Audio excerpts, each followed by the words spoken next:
Hi అండి, అందరూ బాగున్నారా? అందరూ బాగుండాలని మనస్ఫూర్తిగా కోరుకుంటున్నానండి.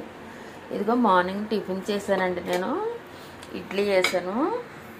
మా పిల్లలు ఇది కొంచెం చూసారా, ఒక 5 ఇడ్లీ ఉంచేశారండి. ఇందులో మా పాప డ్యూటీకి వెళ్ళింది, ఇప్పుడు వస్తుంది. అమ్మని ఇడ్లీ పులిహోర చేయమని చెప్పి వెళ్ళిందంటండి. స్టవ్ వెలిగించుకున్నానండి. దీనికి కావాల్సిన ఐటెం చూపిస్తాను మీకు. ఇదిగో బౌల్ అయితే దీని మీద పెట్టానండి నేను. ఇదిగో 5 ఇడ్లీ ఉన్నాయి కదండి. ఇదిగో కొంచెం తాలింపులు, ఇదిగో కొన్ని వేరుశనగ గుళ్ళు, 2 పచ్చిమిరపకాయలు చాలండి. ఇదిగో కొంచెం చింతపండు పులుపండి. ఇప్పుడు ఇడ్లీ పులిహోర అంటే నిమ్మకాయ పిండుకుంటారండి. అలా కాకోకుండా నేనేం చేస్తానంటే కొంచెం చింతపండు వేసి, మా పాప అయితే నిమ్మకాయతో తిందో, అందుకని నేను నిమ్మకాయతో నిమ్మకాయ పులుపు మానేసి చింతపండుతో రెడీ చేస్తానండి. చూడండి ఫ్రెండ్స్, నేను ఎలా చేస్తానో ఒకసారి మీరు చూడండి. ఇదిగోండి ఆయిల్ వేసుకున్నాను కదా కొంచెం. ఇదిగోండి పచ్చిమిరపకాయలు 2 కాయలండి, 2 వేసానండి. చూసారా ఫ్రెండ్స్, పొద్దున్నుంచి నేను వీడియో అయితే చేయలేదు, ఎందుకంటే టైమింగ్ కుదరలేక కాకపోవచ్చు. కాకపోతే మార్నింగ్ అయితే నేను లేగలేదండి, కొంచెం ప్రాబ్లం వల్ల, అందుకే నేను వీడియో అయితే చేయలేదండి. చూసారా, ఇదిగో పచ్చిమిరపకాయలు వేస్తున్నానండి. నేను 2 కాయలు వేసానండి ఇందులోనే.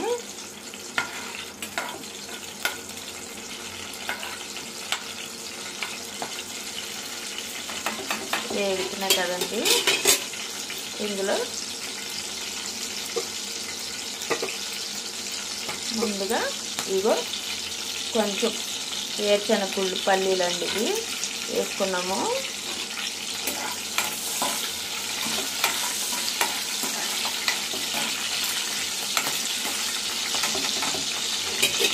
దీని తర్వాత అవి కొంచెం వేగినాయి కదండి.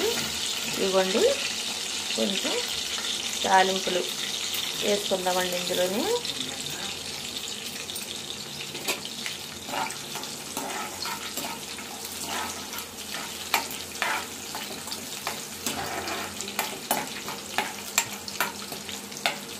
ఎందుకంటే మార్నింగ్ చేసిన ఇడ్లీ వేస్ట్ అవ్వకుండా. కర్రీ అయితే ఉందండి, కానీ మా పాప తిందో. బాబు అయితే ఏదో రకంగా ఇష్టం అవుతాడు. ఇగో రైస్ కూడా ఉందండి, కానీ తిందండి తను. అందుకని స్పెషల్గా ఆవిడకి ఈ రకంగా చేయవలసి వస్తుందండి. చూసారా, ఇవి వేగుతున్నాయి కదా. మరి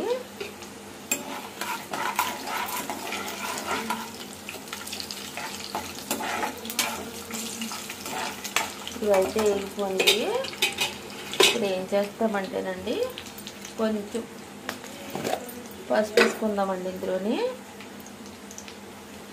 చూసారా, స్పూన్ ఉంది, కాకపోతే ఇదిగో స్పూన్ ఉంది, కాకపోతే నేను చిటికెడుతో వేస్తున్నాను, అంటే ఉజ్జాయింపుగా ఉంటుందని. చూసారా ఫ్రెండ్స్, వేసాను కదా. వేగిపోయి కదండి. కరివేపాకు అయితే మన దగ్గర లేదు మరి, అందుకని నేను కరివేపాకు కొత్తిమీర అయితే తీసుకోలేదు.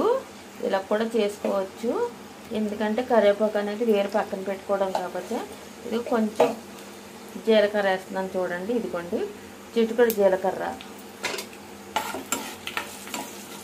ఓకే ఫ్రెండ్స్, చూసారా బాగా ఎగిపోయినాయండి ఇవి. ఇప్పుడు ఇదిగోండి చింతపండు కొంచెం లైట్గా,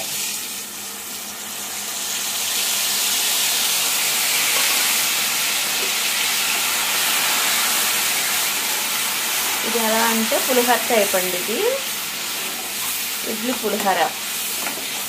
చూసారా ఫ్రెండ్స్, ఇలాగా కొంచెం అయితే వేసానండి ఇందులోని. ఇప్పుడు ఒకటి చూపిస్తాను చూడండి.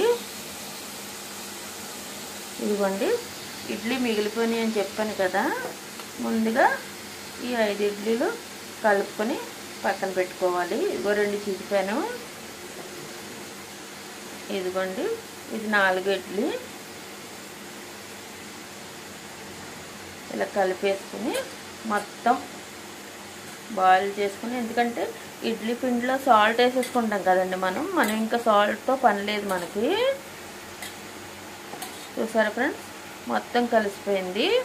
చూపిస్తాను చూడండి మీకు ఒకసారి. మార్నింగ్ మిగిలిపోయిన ఇడ్లీలు, నైట్ పులిహోర, అది బాయిల్ అయిపోయింది, బాగా ఫ్రై అయిపోయింది కదా ఫ్రెండ్స్. ఇది కొంచెం చూడండి ఒకసారి. నేను ఇడ్లీ అయితే ఇందులో వేసేస్తున్నాను. వేస్ట్ అవ్వకుండా మనం ఫుడ్ రెడీ అవ్వాలంటే బయట మనం రెస్టారెంట్ నుంచి తెచ్చుకుంటాం కదండి, అలా కాకుండా మనం ఇంట్లో రెడీ చేసి పెట్టుకుంటే పిల్లలు మనస్ఫూర్తిగా తింటారండి. ఇవి చూసారా, వేస్తానండి, మొత్తం అయితే వేస్తాను. ఇందులో చూపిస్తాను ఒకసారి చూడండి.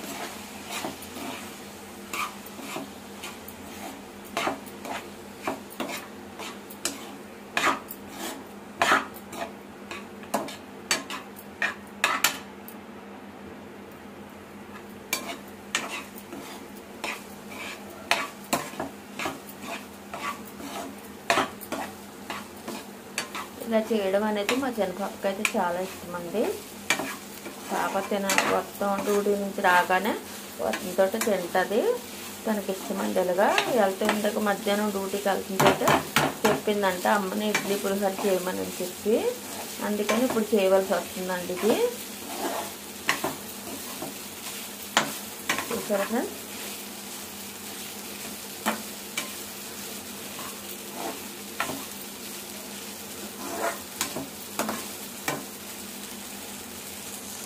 బాగా రెడీ అయింది కదా. కరివేపాకు లేదు, పల్లీలు అంటే వేరుశనగ గుళ్ళు, ఈ పచ్చిమిరపకాయలు, నెక్స్ట్ ఏంటంటే తాలింపులు, చింతపండు పులుపు. చూసారా ఫ్రెండ్స్, చూసారండి, ఇడ్లీ పులిహోర రెడీ అయిపోయింది. మా